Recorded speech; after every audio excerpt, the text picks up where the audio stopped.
Hey Psych2Goers, have you ever been to therapy?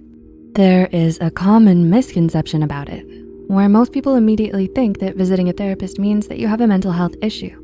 While psychotherapy is a helpful tool to cope with mental health issues, it's also a wonderful tool that can help you cope with stress and other distressing emotions. Therapy provides you a safe space where you can unload your emotional burdens, vent about your experiences, and develop skills to help you handle challenges you may face in life. Are you wondering if you should try therapy? Here are 9 signs you may need it. Number 1, you're having difficulty regulating your emotions. Emotional regulation is the ability to control your own emotional state. It's a process that the majority of us are accustomed to doing. For example, if you were to accidentally spill a cup of coffee, your response might be temporary irritation, annoyance, and a tinge of sadness. You might even yelp if the coffee spills on you. But if you find that your immediate reaction is to run around the library cursing and getting upset at everyone, it might be a sign you're having some trouble regulating your emotions. Oftentimes, persistent emotional dysregulation is a precursor for depression or other mental health issues. However, emotional dysregulation does not always appear as an overly emotional outburst. It can also look like repressed, tight smiles and tears blinked into submission. Number 2, you're not performing effectively. Have you been struggling at work lately? While your performance level may not always be at 100%, a constant decrease in performance can be a sign of a struggle with a mental or emotional issue. In an interview with Forbes magazine, Dr. Ramani Durvasula points out that mental health issues can cause a lapse in memory, impair your attention, and cause you to feel apathetic, which can kill your drive to do any work. Additionally, a decrease in performance can be caused by stress. Number 3, you've experienced changes in your sleep and appetite. Have you been having problems sleeping and eating? It's common to have fluctuations in eating and sleeping patterns, but significant changes in your eating and sleeping patterns may be a sign that you need to take a moment to figure out what is causing those changes. Typically, stress plays a role. It has been shown that chronic stress can certainly cause changes in sleep and appetite. However, those with mental health issues may also exhibit similar changes. Number 4, your relationships are struggling. Your mental health can affect all aspects of your life, especially your relationships with other people.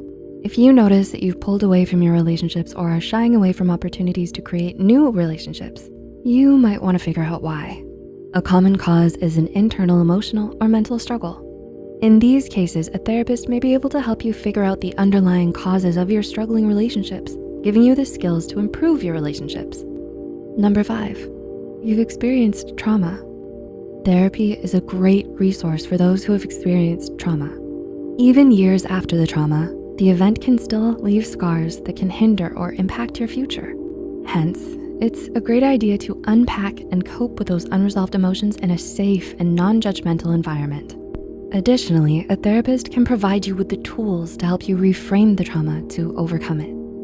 Number 6, you no longer enjoy your favorite activities. It's normal to outgrow certain hobbies and passions. As you age, your interests change. But a sudden disinterest in current hobbies and activities can be indicative of more than just maturity. A lack of joy in things you once enjoyed sometimes speaks to a feeling of emptiness or apathy. This feeling is common for those who are experiencing depression, neglect, grief, or abuse. Number 7, you're grieving.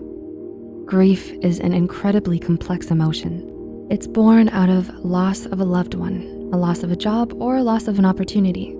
This period of mourning can be a long and painful process, but you don't have to go through it alone. Therapy or counseling can provide you a safe space filled with compassion to help you process your grief. Number 8, your physical health has taken a hit. It's now common knowledge that the mind and the body are interconnected. Whatever is going on in the mind is often manifested in the body and vice versa. Therefore, a change in physical health can sometimes point to a mental health problem. Studies have linked chronic pain with mental health issues such as depression and anxiety. Physical ailments can cause distress, anxiety, and in some cases, depression. And number 9, you're working on self-improvement but feel overwhelmed. Therapy is not always about fixing something. It can also be about growth. If you've decided to walk down the path of self-improvement, you know how overwhelming it can be at first. There are countless books and seminars on the topic, but the best resource can be therapy. A therapist is almost like a librarian in the sense that they can direct you to the right resources for the particular topic you want to improve on, while also providing you with additional information. They're better equipped to help you understand what areas you should focus on improving and to give you the right tools to achieve your self-improvement goals. Have you ever been to therapy? Did your experience there help you? Let us know in the comments below. If you found this video helpful, be sure to like, subscribe, and share this video with those who might benefit from it. And don't forget to hit the notification bell icon to get notified whenever Psych2Go posts a new video. The references and studies used in this video are added in the description below. Thanks for watching, and we'll see you in the next one.